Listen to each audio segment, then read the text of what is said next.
तरतीब पेशकश उबैद ताहिर वरहमतुल्लाहि वबरकातुहू। प्रोग्राम स्पोर्ट्स राउंड अप के साथ उबैद ताहिर और तकनीकी माविन मोहम्मद जवादी हाजिर खिदमत हैं। हम दोनों का सलाम कबूल कीजिए।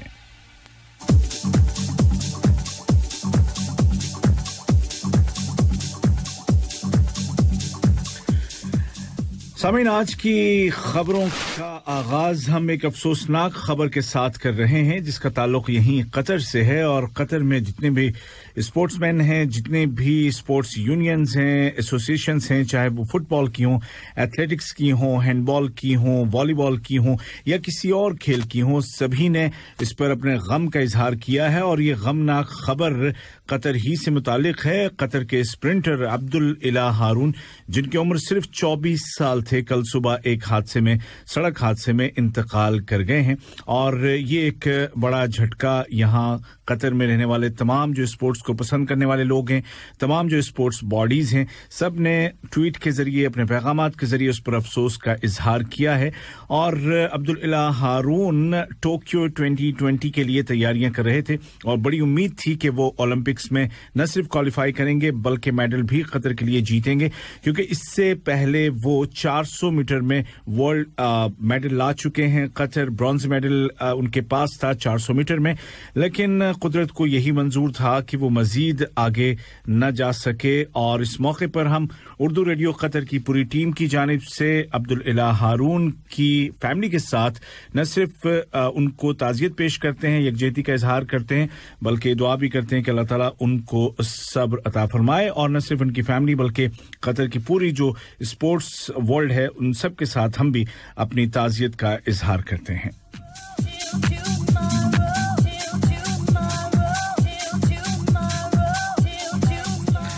जिंदगी यही है, कुछ पता नहीं होता है, लिहाजा जितनी जिंदगी हमें मिली है वो बहुत अच्छे अंदाज में गुजारनी चाहिए, प्यार के साथ, मोहब्बत के साथ, सबके साथ मोहब्बत का रवैया हमारा होना चाहिए। और खेल और स्पोर्ट हमें यही सिखाता है कि हमारे रंग मुख्तलिफ हैं, हमारी नेशनलिटीज़ मुख्तलिफ हैं, लेकिन हम फिर भी एक ग्राउंड में होते हैं तो एक साथ रहते हैं, एक साथ खेलते हैं।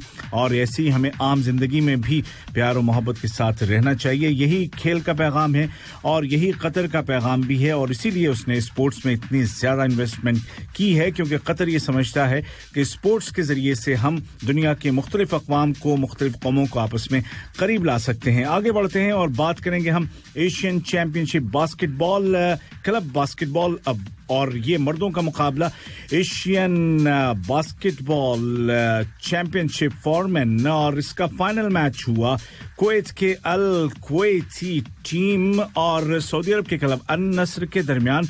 और जीत की बाजी मारी है कुवैत के अल कुवैत क्लब ने। 85 के मुकाबले 96 गोल या 96 पॉइंट से ये मुकाबला रहा कुवैत के क्लब के नाम। और शुरू से आखिर तक वो इस खेल पर हावी रहा, अगरचे सऊदी अरब के अन नस्र क्लब ने भी जबरदस्त मुकाबला किया।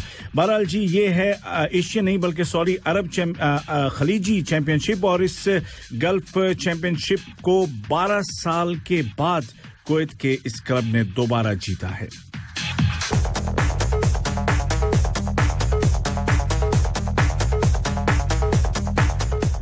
Gulf basketball championship for main का ये दूसरा लक़ब, दूसरा टाइटल है कुवैत के अल कुवैत स्पोर्ट्स क्लब के लिए। इससे पहले 2003 में उसने ये टाइटल जीता था। और अब अन नस्र और अल कुवैत दोनों ही एशियन चैंपियनशिप के लिए, एशियन चैंपियनशिप के क्वालिफाइंग राउंड के लिए क्वालिफाई कर चुके हैं और ये है सेकंड राउंड।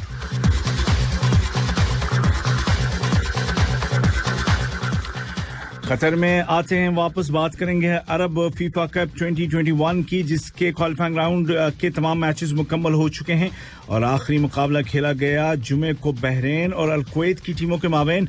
और बहरीन ने यह मुकाबला 2-0 से जीत लिया। मुकाबला हुआ था खलीफा इंटरनेशनल फुटबॉल स्टेडियम में और बहरीन की जानिब से आखिरी मिनट में भी दूसरा गोल किया गया 94 मिनट में, जबकि पहला गोल 74वें मिनट में किया गया था। और कुवैत की टीम के पास पहले ही गोल से संभलने का मौका नहीं था, तो दूसरा तो बिल्कुल ही आखिर में हुआ और यूं अब कुवैत इस बड़े टूर्नामेंट का हिस्सा नहीं बन सकेगा। अब इस मैच के साथ ही पहला जो क्वालिफायर था वो हो चुका है मुकम्मल और अब ग्रुप स्टेज के मुकाबले होंगे। सबको पता चल गया कि कौन किससे खेलने वाला है। ग्रुप स्टेज का आगाज होगा मंगल 30 नवंबर 2021 से और पहला मैच ही जबरदस्त होने वाला है क्योंकि पहला मुकाबला होगा कतर और बहरीन की टीमों के दरमियान, जिसके बाद ट्यूनिस और मौरितानिया का मैच होगा, इराक और ओमान का और अमारात और सीरिया का।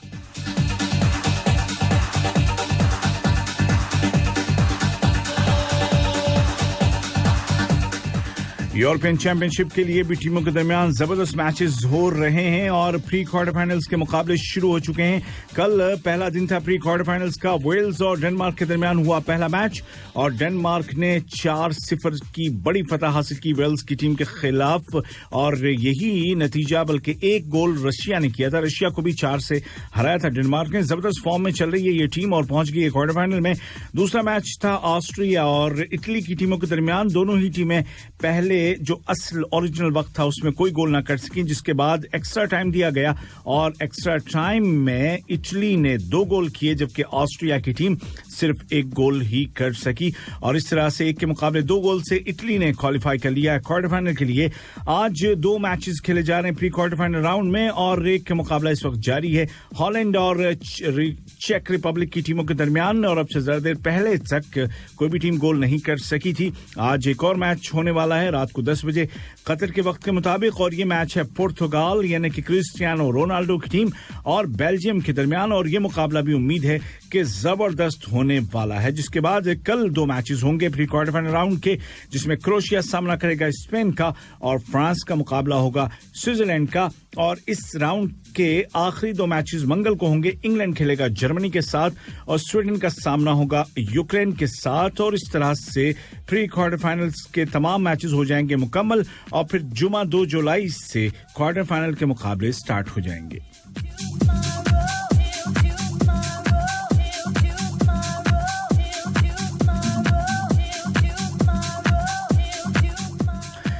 आपको याद होगा कि क्रिस्टियानो रोनाल्डो ने एक प्रेस कॉन्फ्रेंस में अपने सामने रखी कोका कोला की बोतलें उठा दी थी और पानी की बोतल सामने रखकर कहा था कि कोका मत पियो, पानी पियो, जिससे कि 4 अरब डॉलर से ज्यादा का नुकसान हो गया था कोका कोला कंपनी को।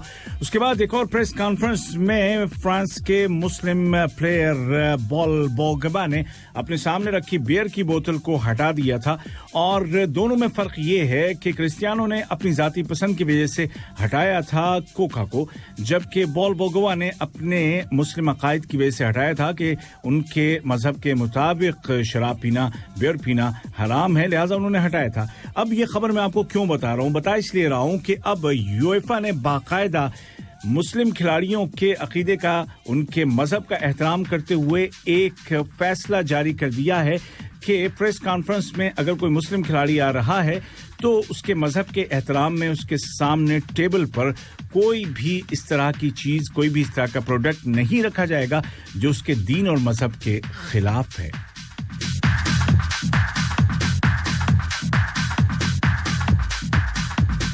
कोपा अमेरिका चैंपियनशिप की बात करते हैं और यहाँ पर जो मुकाबले हो रहे हैं वो आज तो कोई मैच नहीं हुआ, जुमे के बाद कोई मैच नहीं हुआ, यानी कि 2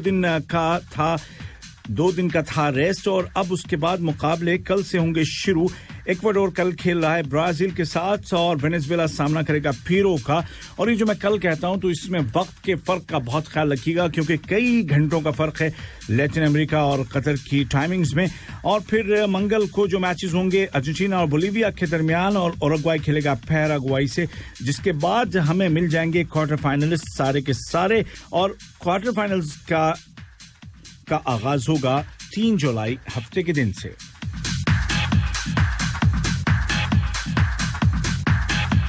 फिलहाल जो इस टूर्नामेंट में लग रहा है और जो तकरीबन पक्का है वो ये है कि बोलीविया और वेनेजुएला की टीमें तकरीबन बाहर हैं, लेकिन वेनेजुएला और इक्वाडोर में अभी भी एक चांस है कि दोनों में से कोई एक रह जाएगा और एक आगे बढ़ेगा और अर्जेंटीना, पैराग्वाई, चिली और उरुग्वाई तकरीबन क्वार्टर फाइनल के लिए क्वालिफाई कर चुके हैं। इस टूर्नामेंट का जो निजाम है, सिस्टम है, वो जरा अलग है। ब्राजील, कोलंबिया, पेरू तो क्वालिफाई तकरीबन कर चुके हैं।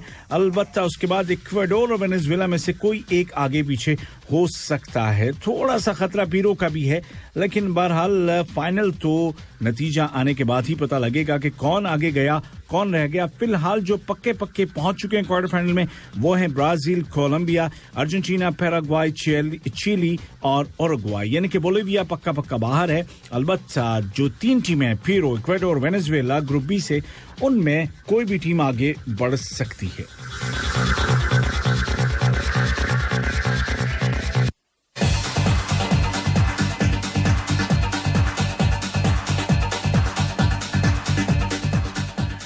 अफ्रीकन चैंपियंस लीग फुटबॉल के सेमीफाइनल्स का तज़किरा करते हैं कि जहां पर साउथ अफ्रीका का काज़र चीफ्स पहुंच चुका है सेमीफाइनल में, इसी तरह मिस्र का अल अहली भी पहुंच चुका है फाइनल में। सेमीफाइनल में दोनों ने अपनी अपनी हरीफ टीमों को हराया है। अल अहली ने ट्यूनिस की स्पेरेंस को शिकस्त दी है और काज़र चीफ्स ने हराया है विदाद एथलेटिक क्लब को, जो कि मोरक्को का है। और दोनों टीमें पहुंच चुकी हैं अफ्रीकन चैंपियंस लीग फुटबॉल के फाइनल में और ये फाइनल मैच होगा 17 जुलाई सैटरडे को।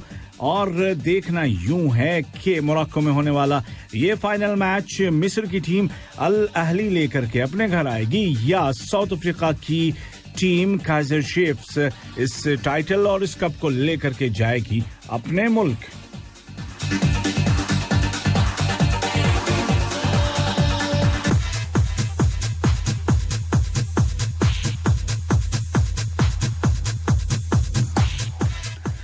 चलते हैं हम क्रिकेट की दुनिया में और पहले जिक्र करेंगे T20 इंटरनेशनल का, जो कि खेला गया वेस्ट इंडीज और साउथ अफ्रीका की टीमों के दरमियान। पहले दोनों टेस्ट मैच में शिकस्त हुई वेस्ट इंडीज की टीम को अपने होम ग्राउंड पर, जिसके बाद T20 में वापसी की है। और वैसे भी T20 में वेस्ट इंडीज की टीम ज्यादा मजबूत और ज्यादा अच्छी है और उसका नतीजा पहले ही मैच में उसके हक में आया है। वेस्ट इंडीज ने साउथ अफ्रीका को पहले T20 इंटरनेशनल में 8 विकेटों से हरा दिया। 30 बॉलें भी फेंकी जाना बाकी थी। तफसील कुछ यूं है कि साउथ अफ्रीका ने पहले खेलते हुए मुकर्ररा 20 ओवर्स में 6 विकेटों पर बनाए 160 रन, जिसमें के वंडरसन ने सबसे ज्यादा 56 रन बनाए 38 बॉल्स में। उनके अलावा 24 बॉलों में 37 रन क्विंटन डी कॉक ने स्कोर किए। कप्तान थेम्बा बाउमा ने 22 रन बनाए। 160 टोटल बना स्कोर साउथ अफ्रीका का और इस स्कोर को आसानी के साथ वेस्ट इंडीज की टीम ने सिर्फ 15 ओवर में ही हासिल कर लिया। और उसके हीरो रहे लेविस, जिन्होंने के 35 बॉल्स में 71 रन स्कोर किए, 7 सिक्सेस लगाए, 7 छक्के और 4 चौके लगाए। और जब वो आउट हुए तो उस वक्त टीम जीत के बहुत ही करीब पहुंच चुकी थी। 23 रन 12 बॉलों पर एंड्रे रसेल बनाकर नेट आउट हुए, जिसमें उन्होंने 3 छक्के लगाए, 1 चौका। 24 बॉलों पर 32 रन बनाकर क्रिस गेल रहे नेट आउट, 3 छक्के और 1 चौका उन्होंने लगाया। और 19 बॉलों पर 30 रन बनाकर एंड्रे फ्लेचर आउट हुए, 2 छक्के और 3 चौके उन्होंने लगाए। और इस तरह छक्कों की बरसात कर दी वेस्ट इंडीज के बल्लेबाजों ने। एक मुख्तसर सी पारियां खेली, लेकिन जनाब अच्छे खासे छक्के लगा दिए उन्होंने। यानी कि अगर आप टोटल करेंगे तो 13 और 2 15 छक्के उन्होंने 15 ओवर्स में लगा दिए। तो इससे आप अंदाजा लगा सकते हैं कि कितनी जबरदस्त हिटिंग की है वेस्ट इंडीज के बल्लेबाजों ने। और वो जो टेस्ट मैच में जो शिकस्त हुई, टेस्ट सीरीज में शिकस्त हुई, उसका अब बदला लेना शुरू किया है। अभी तो 4 T20 और बाकी हैं।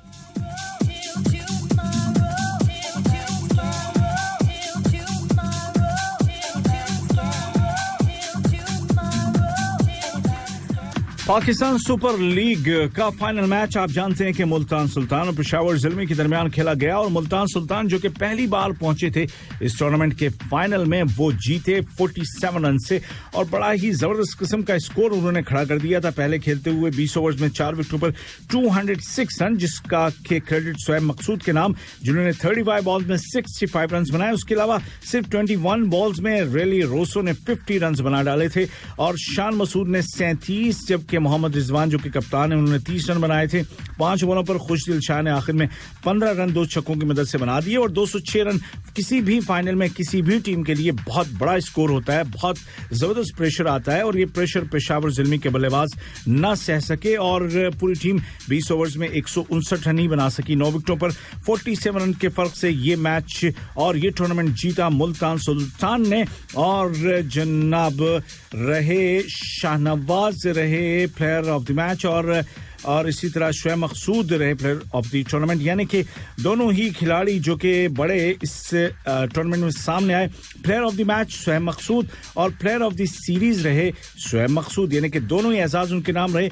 अलबत्ता धानी ने सबसे ज्यादा विकेटें लेने वाले बॉलर का एजाज हासिल किया और वापस वो पहुंचे तो जबरदस्त और शानदार उनका इस्तकबाल भी किया गया और दीगर तमाम खिलाड़ियों का। आजकल शाहनवाज धानी के बड़े चर्चे हैं और देखना यूं है कि अब वो आगे इंटरनेशनल कैरियर में क्या रंग दिखाते हैं।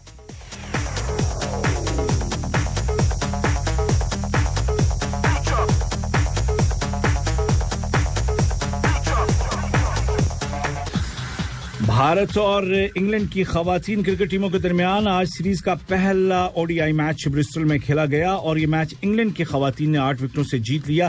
पहले खेलते हुए भारतीय खवातीन ने स्कोर किया 50 ओवर्स में 8 विकेटों पर 201 रन और 202 रन का हदफ 35वें ओवर की 5वीं बॉल पर इंग्लिश खवातीन ने हासिल कर लिया सिर्फ 2 विकेटों पर। इस तरह से 8 विकेटों से पहला ओडीआई अपने नाम किया इंग्लिश खवातीन ने।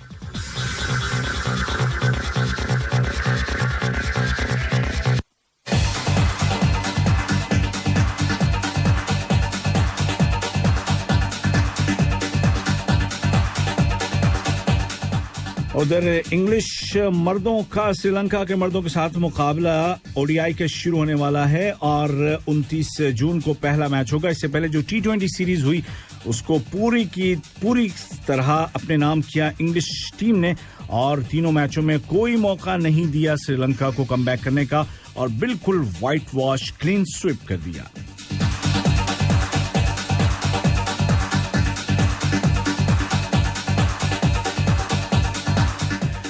और चलिए आपको बता दूं कि पेरिस में होने वाले आर्चरी वर्ल्ड कप में भारत के आर्चर्स ने गोल्ड मेडल अपने नाम कर लिया है और ये दोनों मियां बीवी भी हैं, अथानु दास और दीपिका कुमारी। इन्होंने मिक्स टीम में या मिक्स डबल्स कह लें ये गोल्ड मेडल जीता है और भारत को बड़ी उम्मीदें हैं कि टोक्यो ओलंपिक्स में ये जोड़ी अपने मुल्क को जरूर गोल्ड मेडल दिलवाएगी। और बात टोक्यो ओलंपिक्स की हो रही है तो सेरेना विलियम्स ने भी ऐलान कर दिया है कि वो टोक्यो ओलंपिक्स से खेलने नहीं जाएंगी और इससे पहले लेजेंड राफेल नडाल भी विड्रॉ कर चुके हैं टोक्यो ओलंपिक्स से और इस तरह से ये बड़े झटके हैं इस बड़े इवेंट को जिसकी मुखालफत खुद जापान में भी हो रही है। हालांकि कोविड प्रोटोकॉल बहुत ही सख्ती के साथ वहां पे नाफिज किया जा रहा है और शायद यही वजह है कि बहुत सारे खिलाड़ियों ने ये सोचा है कि हम वहां जाके क्या करेंगे जब हमें देखने वाला स्टेडियम में कोई नहीं होगा। इवन ये कि उनके फैमिली मेंबर्स भी अलाउड नहीं होंगे। इसी के साथ स्पोर्ट्स साउंड अप से अपने मेजबान उबैद ताहिर और तकनीकी माविन मोहम्मद दवादी को इजाजत दीजिए। अपना ख्याल रखिएगा। अल्लाह हाफिज।